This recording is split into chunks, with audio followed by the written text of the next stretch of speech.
The now famous Michelson-Morley experiment at the turn of the century failed to detect a stationary ether, so classical physics presumed once and for all that it did not exist. The case was closed until quantum mechanics reopened the discussion, allowing for a new interpretation of how matter interacts with a zero-point field. Most of our scientific community actually believes that empty space, the nature of space itself, is completely empty, devoid of anything.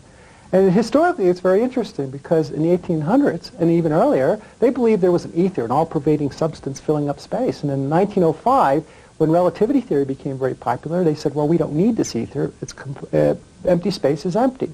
Then 20 years later, in 1925, when quantum mechanics comes into play, all of a sudden, a new energy appears in equations of quantum mechanics, and it has to be there to make the equations work, and it has to do with fluctuations of electromagnetic field energy at a very high frequency that interacts with everything.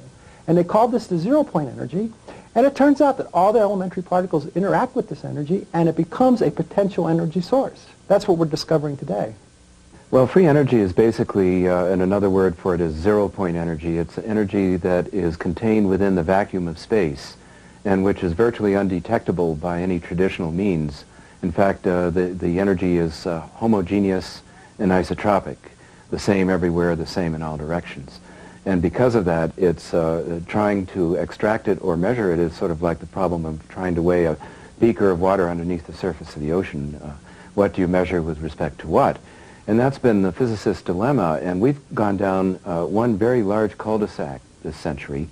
The cul-de-sac meaning that there is no such thing as consciousness. There is no such thing as this zero-point field or this place from which the energy can come. And the answer now appears to be yes, because theoretical physics and a number of experiments in quantum mechanics show very clearly the existence of this all-pervasive electromagnetic field called the zero-point field. In fact, although skeptics often point to Einstein's theory of relativity, it was Einstein who in 1920 said, "There are weighty arguments to be adduced in favor of the ether hypothesis. To deny the ether is ultimately to assume that empty space has no physical qualities whatsoever. The fundamental facts of mechanics do not harmonize with this view. According to the general theory of relativity, space is endowed with physical qualities. In this sense, therefore, there exists an ether. According to the general theory of relativity, space without ether is unthinkable."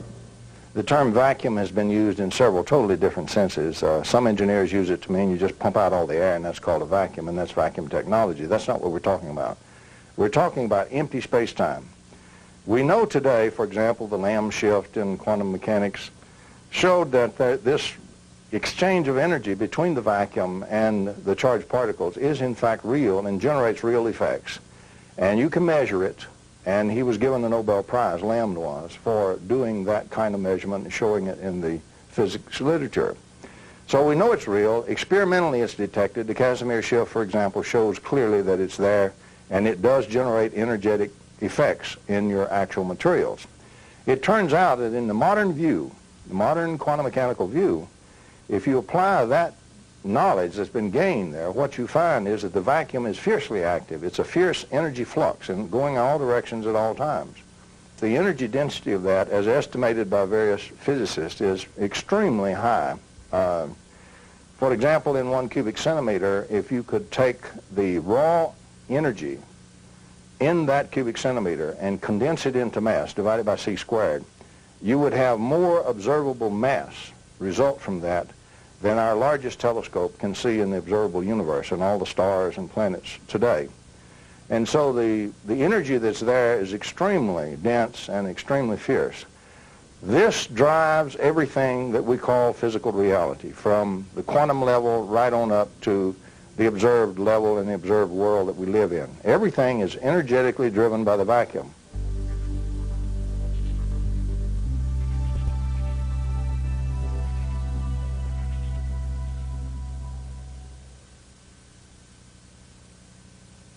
The Sea of Energy in Which the Earth Floats was a revolutionary book written by T. Henry Moray, an electrical engineer and Tesla enthusiast who in the early 20s began working on a device he claimed intercepted radiant energy from outer space.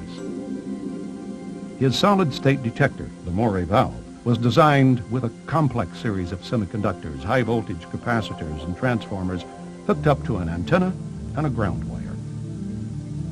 By stimulating the existing oscillations of space energy, his radiant energy device ran for days, putting out 50 kilowatts of electricity. His public demonstrations attracted newspaper coverage and scientists from Bell Laboratories and the Department of Agriculture's Rural Electrification Administration. Although no one could find evidence of fraud, neither could anyone explain how the radiant energy device worked. During the 30s, he developed semiconductors and transistors that were far ahead of their time. Unfortunately, as all too many inventors have suffered, when he refused to sell out to powerful interests, Moray and his family were threatened, shot at, and their laboratory ransacked.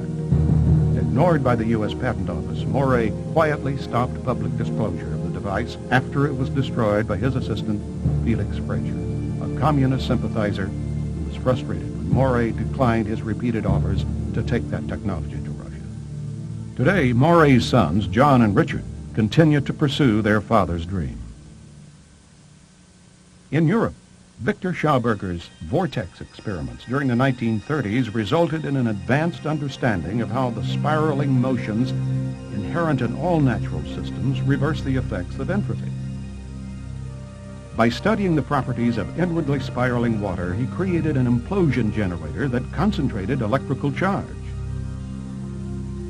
Victor Schauberger is one of my heroes who talked about a possible science based on the inward motion rather than let's explode everything, break it up and study the atom by breaking it up into little pieces. Let's study the atom by looking at how it wants to move naturally in a spiraling motion. And the same with everywhere you look in nature. Schauberger's ideas became widely known before World War II when he was coerced to work for the Nazis on exotic discs that resembled flying saucers, as well as his energy generator. In 1958, he traveled to the United States, where he was told he could manufacture his devices. But he was duped into signing over all of his rights, and none of his inventions were ever developed. Returning to Austria, he died a bitter and broken man. Visionary philosopher, artist, and scientist Walter Russell's contributions to the understanding of energy are significant, even though ignored by mainstream academia.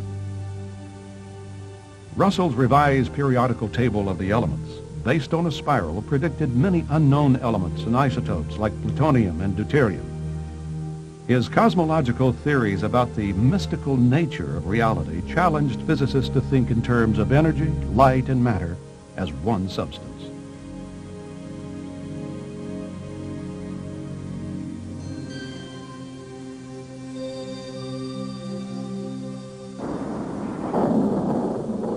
There's electricity in the air. It's a common expression and one that's true. Take a comb, run it through your hair on a dry day, and you can get a static shock. Sure, it's electricity, all right, but could it also be tapped to produce sufficient energy we could all use? Benjamin Franklin is credited as being the inventor of the electrostatic motor back in the 1700s, but its power output was modest. The Wimshurst electrostatic generator is a high-voltage mechanism developed in the 1800s, which can be hand or self-started and will produce dramatic sparking while charging Leyden jars. Today, it's used in teaching about electricity, but its practical applications are considered inconsequential. A high-tech variation of the Wimshurst device is the Testatica, or Swiss ML converter. Developed by Paul Baumann of the Maternita community in Switzerland during the 70s, this free energy device is a marvel that has been in operation for more than 20 years, supplying electricity to the small, self-sufficient Christian community. Many technical experts have come away stumped by its excess output. However, because the community feels that the majority of mankind is not ready to be responsible for such unlimited energy, They're keeping the technology under wraps until such time the world is spiritually prepared.